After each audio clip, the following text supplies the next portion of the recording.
대표님, 오늘은 외도민 창업 절차에 대해서 알려주신다고요? 네, 외도민 절차에 대해서 모르시는 분들이 많으신 것 같아서 외도민을 좀 제가 알기 쉽게 한 5가지 단계로 좀 나눠봤습니다. 그거에 대해서 제가 설명을 드리도록 하겠습니다.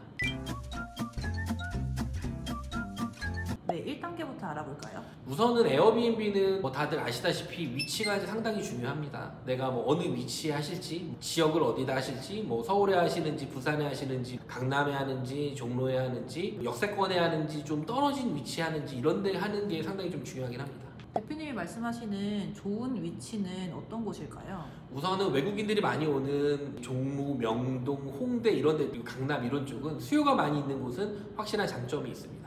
그리고 역세권에서 가깝냐, 이것도 되게 중요할 것 같아요. 근데 저는 개인적으로 그렇게까지는 생각을 하지는 않지만 그래도 위치가 좋으면 예약률이 많이 높아지고 가격을 더 많이 받을 수 있다는 건 정설이고요. 근데 저라면은 만약에 같은 위치인데 같은 급지인데 어디는 월세가 50이고 어디는 역세권이라고 월세가 150이고 하면 저라면 50만 원짜리를 선택을 하겠어요. 그만큼 위치가 좀 떨어지더라도 같은 지역이면은 공간이 넓고 방이 좀 예쁘게 꾸밀 수 있고, 방이 2개, 3개이기 때문에 예쁘게 우리가 꾸밀 수가 있잖아요. 그런 것 때문에 예약이 많이 들어오기 때문에 저는 그런 걸로 충분히 커버는 가능하다고 봅니다.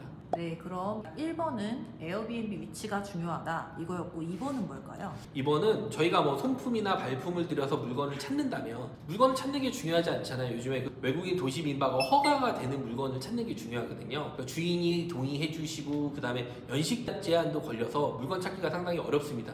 그런 물건을 잘 찾는 게 제일 중요합니다. 그러면 좋은 물건을 잘 찾는 꿀팁이 있을까요? 저 같은 경우는 부동산에 거의 한 1000군데 정도 문자를 날려서 복비를 2배 준다, 3배 준다, 이렇게 해서라도 물건 찾아서 그런 사례들도 있고요. 그리고 허가 가능했었던 가능한 물건이 나올 때 연락을 달라고 명함이든 문자든 이런 메시지를 많이 줘서 충분히 소통을 많이 했었습니다.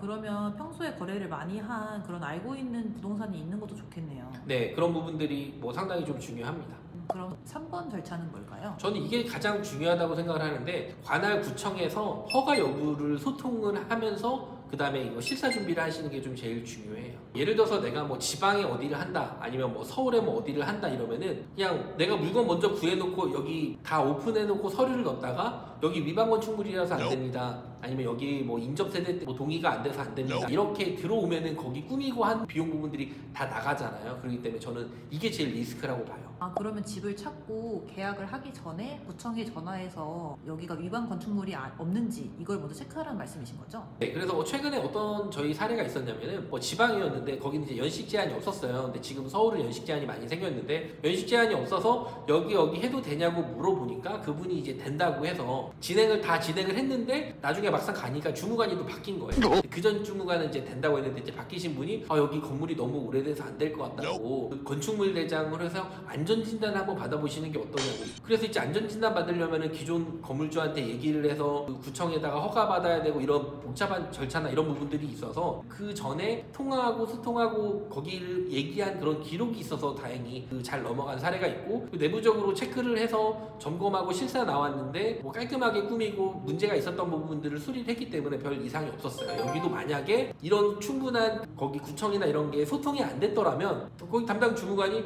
이게 너무 건물상 문제가 있는 것 같아서 안 됩니다 하면은 이거 그 진행 자체가 안 될 수도 있었던 그런 일이 있었습니다.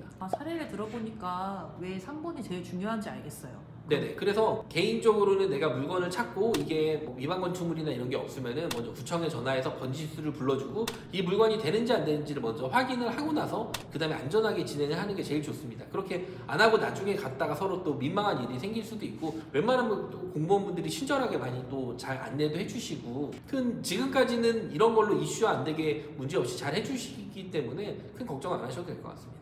그럼 확인까지 됐다면 그 다음에 계약을 하면 되는 건가요? 네, 그 다음에 이제 계약을 하고 그 다음에 내부 인테리어는 저희 많이 말씀드렸다시피 당근 이런 걸로 통해서 중고로 이렇게 세팅을 다 할 수가 있고요. 그게 다 세팅이 다 완료되면은 실사를 받고, 그리고 실사 후에는 바로 하루 안에는 이 등록증이 나옵니다. 그러면은 요즘에는 등록증 가지고 이제 에어비앤비에 상품을 올려야지 등록이 가능합니다. 그렇게 등록까지 마치면 5단계가 끝이 난 거고 그때부터 바로 운영을 할 수 있다는 말씀이신 네, 거죠? 그 다음부터 마케팅, 운영관리 이런 부분들, 예약이 많이 안 차면은 가격을 좀 저렴하게 하든 아니면 내부 구조를 좀 바꾸든 아니면 아고다나 부킹이나 연동을 해서 좀 더 인원을 많이 받을 수 있게 그런 노력 부분들이 필요하고요. 네, 오늘은 외도민 창업 절차 5단계에 대해서 알아봤는데요. 5단계라고 하니까 굉장히 간단해 보이지만 세세하게 들어가면 알아야 되는 부분들이 굉장히 많을 것 같아요. 그런 세세한 부분들에 대해서도 나중에 이야기해 주시면 정말 좋을 것 같아요. 네, 제가 즐거운 사례, 재밌는 사례, 꿀팁을 많이 모아서 설명을 드리도록 하겠습니다.